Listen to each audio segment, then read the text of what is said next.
Este 20 de marzo es muy especial para nosotros como productores de este programa, pero básicamente para la institución, ya que culminamos una semana de intercambio académico con la UNAM. Han venido catedráticos que usted va a conocer en este programa, que aportan mucho a la comunidad universitaria, pero también a usted, a todos.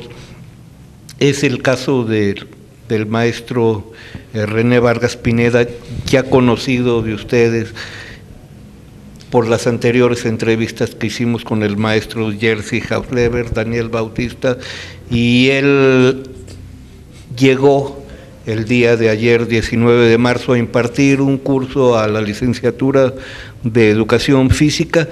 Vamos a platicar con él acerca de una filosofía muy interesante que es el esfuerzo como tema, algo que se ha perdido en nuestra cultura nacional y que pensamos algunos, se debe retomar para ocupar el lugar que realmente merecemos como mexicanos. Será muy interesante.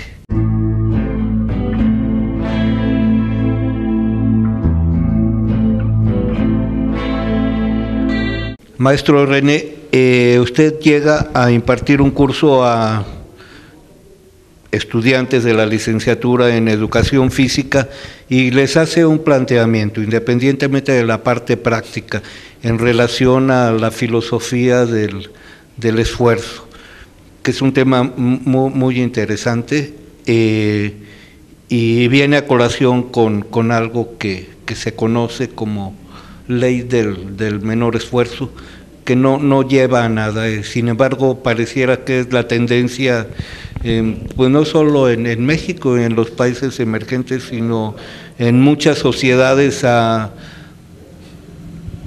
querer que las cosas lleguen, los buenos momentos, sin merecimiento, sin mayor esfuerzo de por medio.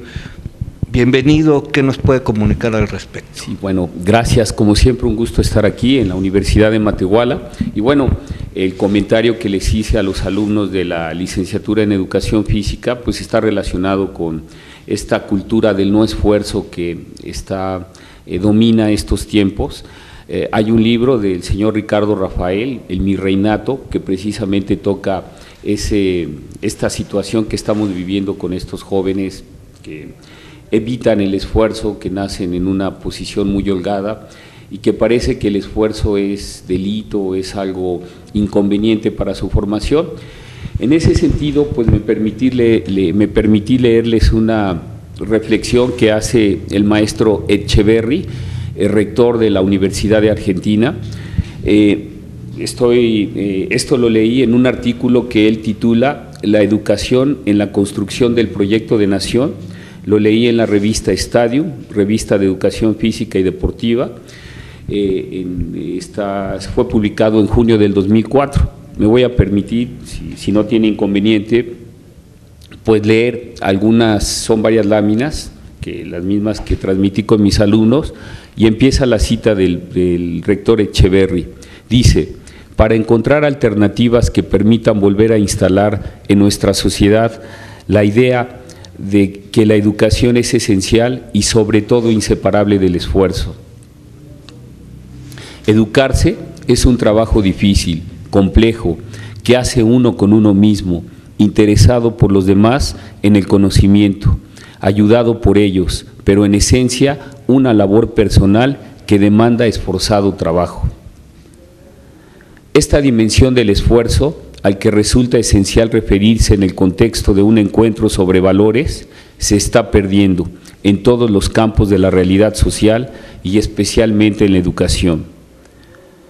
En la sociedad actual, la educación se va convirtiendo gradualmente en una actividad vinculada con el espectáculo, una tarea en la que se pretende que niños y jóvenes la pasen lo mejor posible, en la que sean lo menos exigidos que resulte posible.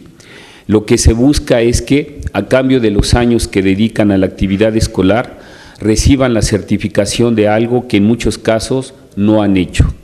Continúa Echeverry. En esas circunstancias, el reclamo social no consiste en la recuperación del saber perdido, sino en la acreditación del esfuerzo no realizado. No hay situación más hipócrita que decirle a un niño o a un joven que ha aprobado algo que no hizo. Es esa una clara demostración de la visión generalizada de la sociedad en relación con este tema. Esto se advierte también en la actitud social frente a la institución educativa.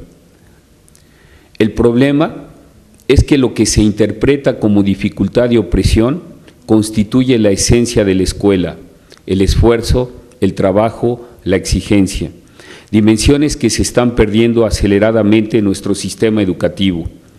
Esa es la razón por la que, así como antes los padres concurrían a la escuela para ver qué habían hecho sus hijos, hoy lo hacen para ver qué le han hecho a sus hijos.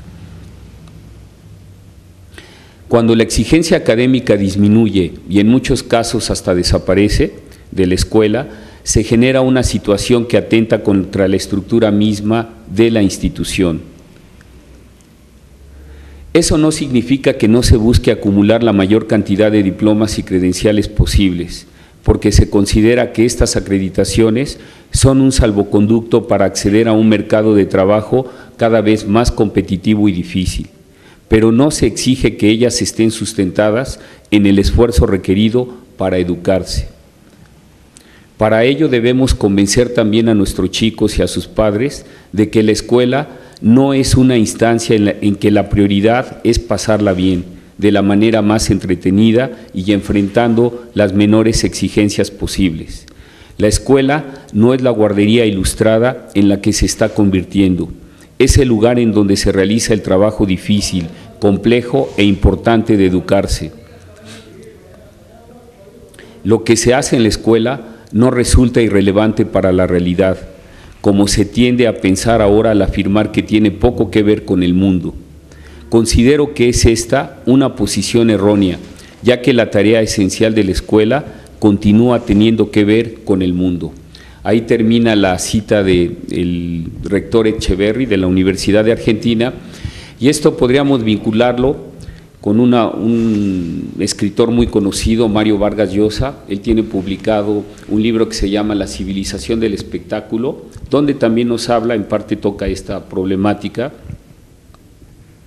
Y también algo que sería importante resaltar es que en el ámbito del deporte, de la educación física, de la cultura física, para decirlo de manera general, el barón Pierre de Coubertin, el restaurador de los Juegos Olímpicos modernos, decía que él pensaba en la creación de una élite de hombres enérgicos y valientes con un destacado amor hacia el esfuerzo.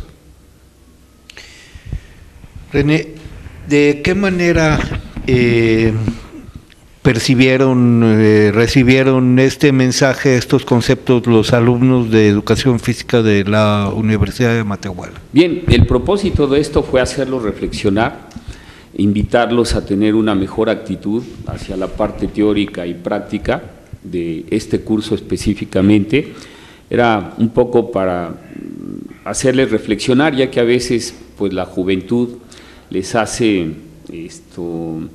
pues pensar sobre todo en no concentrarse lo suficiente o no tener la actitud adecuada para el trabajo a realizar, y en ese sentido lo quise hacer, más que nada como una reflexión que, aparte de lo estrictamente técnico, los elementos técnico-metodológicos que se abordaron en el curso de preparación física, pues entendieran que sin esa actitud hacia el esfuerzo, además, insisto, todo esto de la cultura física, el deporte, la educación física, la rehabilitación física, pues implicaría un esfuerzo por parte del que ejecuta ese trabajo para educarse él mismo. No olvidemos que el ejercicio, que está vinculado mucho a la idea del esfuerzo, es un elemento fundamental en la educación, es en una educación integral, en una educación holística, pues para tener mejores ciudadanos. Esa sería la idea fundamental. En el caso del deporte, no podemos hacer a un lado de que lo importante son los resultados. hay mucha diferencia entre el primero y el tercer, cuarto lugar. Bien, hay mitos y prejuicios en torno al deporte. Si hablamos de deporte, tenemos que vincularlo a un aspecto fundamental, a dos aspectos que van de la mano: entrenar y competir.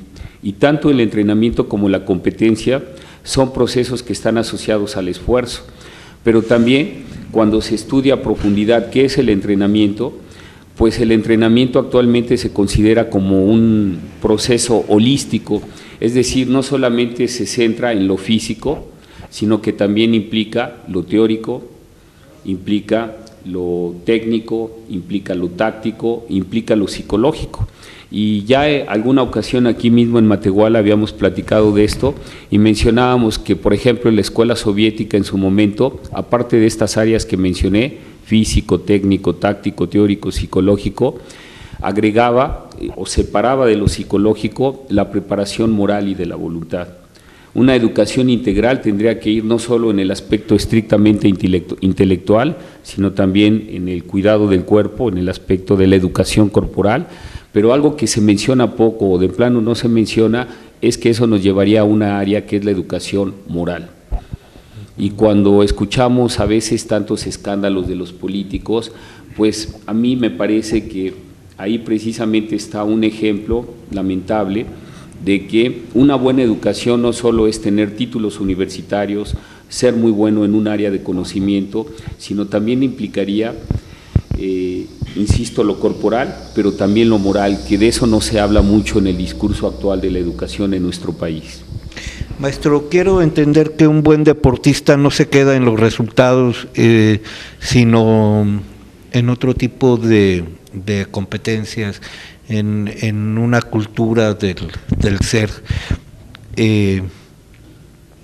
Creo que el deporte se le ha enfocado reduccionistamente al valorarlo a partir de resultados. ¿Quién es el mejor? ¿Quién está en medio? ¿Quién es el peor? Yo creo que un buen deportista, no sé qué opina usted al respecto, va más allá de los resultados. Sí, el deporte sería un medio fundamental para tener mejores ciudadanos. Claro que el deporte persigue, sobre todo el deporte de alto rendimiento, por resultados competitivos, ganar, pero realmente, insisto, si se estudia a fondo el fenómeno del deporte y los fenómenos asociados a él, el entrenamiento y la competencia, implicaría formar deportistas que no solamente obtengan el resultado para el que se han preparado, sino deportistas honestos, que no se dopen, deportistas que respeten al adversario, si le ganan, pues no humillarlo, si pierden, no deprimirse. Es decir, el deporte va más allá de ese glamour donde vemos al ganador y nada más, sino sería formar hombres íntegros, que además afortunadamente hay muchos ejemplos en ese sentido, que su vida privada sea consecuente con esa exitosa vida deportiva que tendrán y no que haya un divorcio entre esos resultados deportivos que envidiamos, que a todos nos gustaríamos parecernos a ese campeón, sino que atrás pues también haya una vida, insisto, que tenga límites, que tenga principios éticos. Como insisto, dos cosas que se mencionan mucho, pues sería eso: uno, el problema del dopaje, y por otro lado, pues el respeto al adversario. Si pierdo, reconozco que fue mejor, no tengo por qué descalificar su triunfo. Si le gano, tampoco tengo por qué pues hacerlo sentir mal porque le gané. El deporte, cuando se lleva bien, implicaría, insisto, no solo lo estrictamente físico, que sea muy fuerte, que sea muy rápido, que sea muy coordinado, muy flexible, muy resistente, sino va más allá si es que está a cargo un buen entrenador. Ahora que se han registrado tantos adelantos, sobre todo por la intervención tecnológica en el deporte, ¿serán las nuevas generaciones más distraídas que las anteriores, con todas esas ventajas que se han conseguido a partir del ingenio humano? Bueno, estas generaciones creo que son privilegiadas en el sentido pues de todo el avance científico, tecnológico, la mejora de las condiciones de vida de la sociedad, pero eso ha hecho que nos guste ahora el confort. Hay que recordar que la actividad física tuvo que ver con la evolución de la humanidad. Por muchas generaciones el humano tuvo que tener grandes demandas de actividad física para buscar alimento, para buscar refugio, para huir de los depredadores. Eso se ha perdido porque se han elevado muchísimo los niveles de confort, carro, comunicaciones excelentes, laptops, teléfonos inteligentes. El problema es que no nos hacen pensar mucho en que si no usamos nuestro cuerpo, se va a deteriorar. Y cuando digo el cuerpo también me refiero a la inteligencia, al cerebro que tenemos cada uno de nosotros, que si nos atenemos solo a depender de la tecnología, Vargas Llosa, en el libro que ya cité de la civilización del espectáculo, pues habla de los ordenadores, cómo los mismos maestros en universidades norteamericanas han notado ese problema, cómo actualmente me meto a la internet y en lugar de leer a Tolstoy, a Shakespeare, a Cervantes, pues rápido me meto, veo ahí de algún estudioso qué me dice de eso y con una lectura que me evite el esfuerzo intelectual, mañana le entrego la tarea al profesor. Eso es lamentablemente lo que no nos hacen ver con frecuencia, a las nuevas generaciones sobre todo, de que hay que aprovechar inteligentemente pues estos avances que le ha costado a muchos hombres talentosos dejarlos a la humanidad, pero habrá que saberlos aprovechar con más inteligencia, ¿no? Porque si no nos vamos a deteriorar física e intelectualmente. Maestro, ¿qué es lo que más le gusta a usted de su trabajo? ¿Qué es lo que más me gusta? Pues que, bueno, a mí desde muy joven amo la carrera, siempre me gustó correr, intenté ser un corredor de alto rendimiento, tuve el gusto de entrenar con el profesor Kenka y pues eso me fue llevando poco a poco a este camino de dedicarme a este campo de conocimiento que es la teoría y metodología del entrenamiento deportivo y más que verlo como un trabajo, pues es un placer para mí tener que leer textos de este campo, practicar pues actividad física por salud, ya pasó mi época de corredor y pues eso a mí me da mucho placer. Decía alguien, no sé de quién sea la frase, si no quieres trabajar el resto de tu vida, escoge algo que te guste.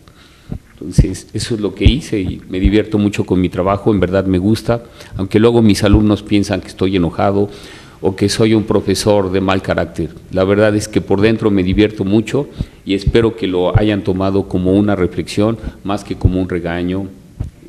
El propósito es hacerlos pensar. ¿Cómo recuerda usted a Jerzy Hausleber?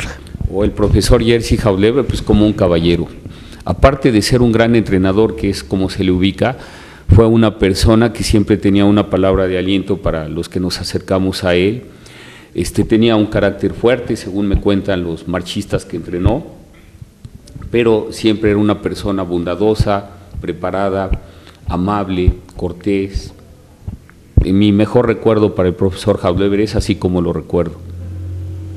Y marchistas como Daniel Bautista, con el que compartimos alguna vez aquí espacios. Sí, bueno, comento la anécdota del profesor Hausleber. El profesor Hausleber nos comentó alguna vez que cuando se dio el triunfo de Daniel Bautista en los 20 kilómetros de caminata, donde ganó con récord olímpico en Montreal 1976, pues como campeón había una rueda de prensa obligada donde estuvo el profesor Hausleber y Daniel, y decía el profesor que de pronto se desapareció Daniel. Entonces el profesor Hausleber se fue a la habitación donde tenía que llegar y me decía, pues ahí me senté, dieron las 10, las 11, las 12, la 1 de la mañana y creo que fue llegando por ahí de las 2. El profesor Hausleber le preguntó que si ya tan pronto se nos había subido el éxito, le dijo a Daniel.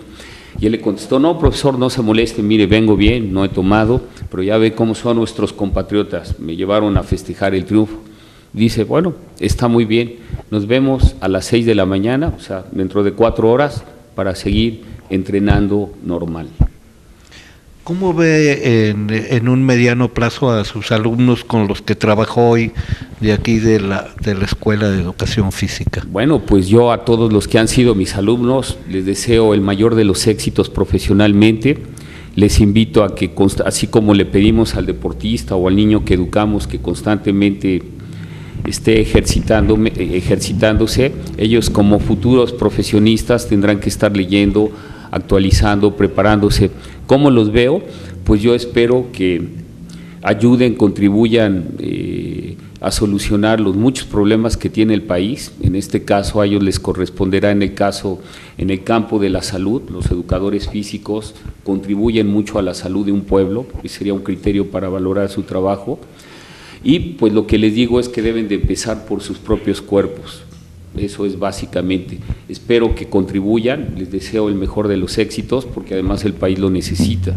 Estamos atravesando por una crisis muy grave y no solamente es una cuestión de seguridad, es una cuestión en que cada uno de nosotros tendrá que hacer la parte que le corresponde.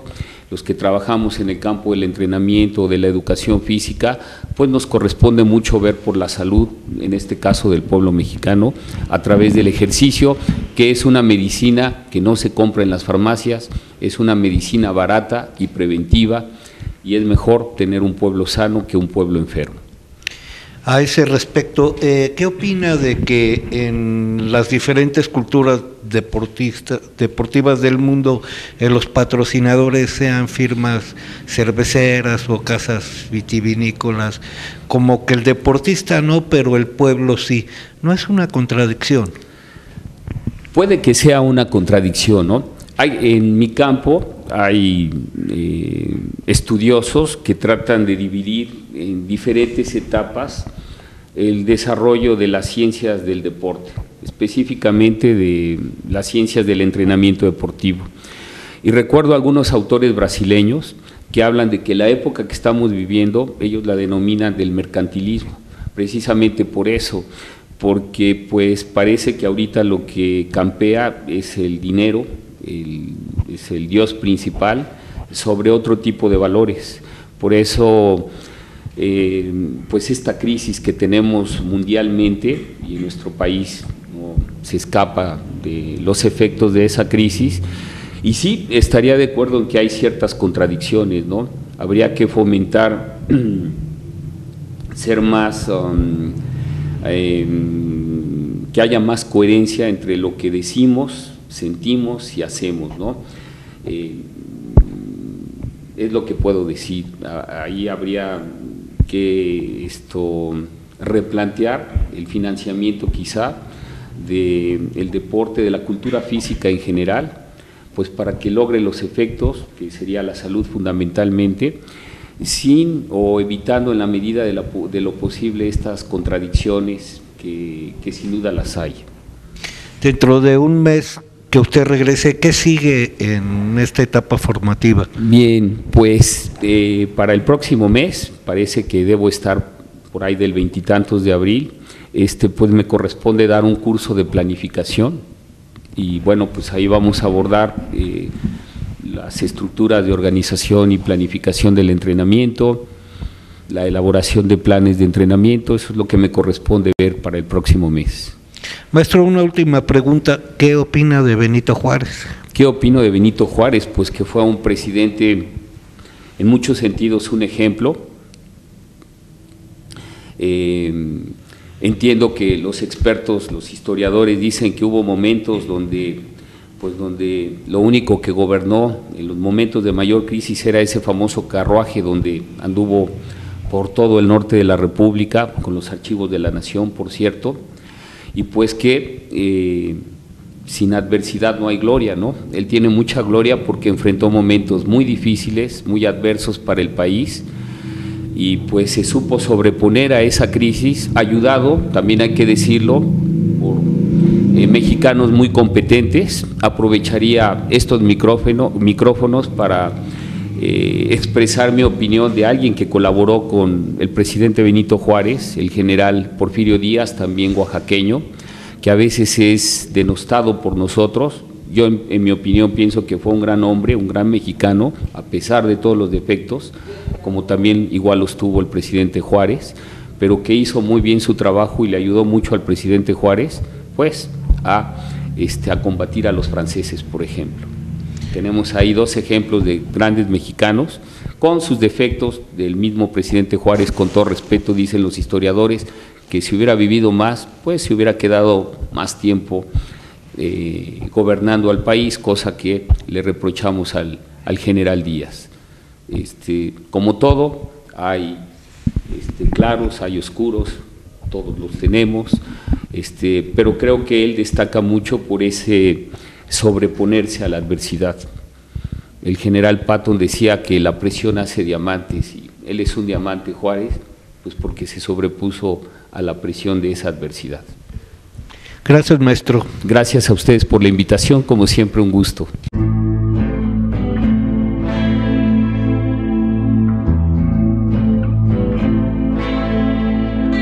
Un honor platicar con el maestro René. 20 de marzo, mañana vamos a conmemorar el natalicio de Benito Juárez. Estamos ahorita aquí en un espacio de la universidad donde hay un mural que se acaba de dar a conocer. Le faltan algunos detalles, ya platicaremos al respecto, y también estas citas que hace del maestro Hombres Ilustres, que hicieron del esfuerzo una cultura y un ejemplo y se volvieron clásicos de la cultura universal. Don Benito Juárez, Porfirio Díaz, y yo diría también José Vasconcelos, otro oaxaqueño ilustre que acuñó el lema de la UNAM, que creo que a todos nos llega, nos conmueve el corazón y el espíritu, que es: por mi raza hablará el espíritu. Muchas gracias, maestro, se queda en su casa. Gracias a ustedes, un gusto como siempre. Como todas las semanas, agradecemos al veritable Cablevisión las facilidades que nos prestan para estar cerca de usted. No nos despedimos, hasta la próxima.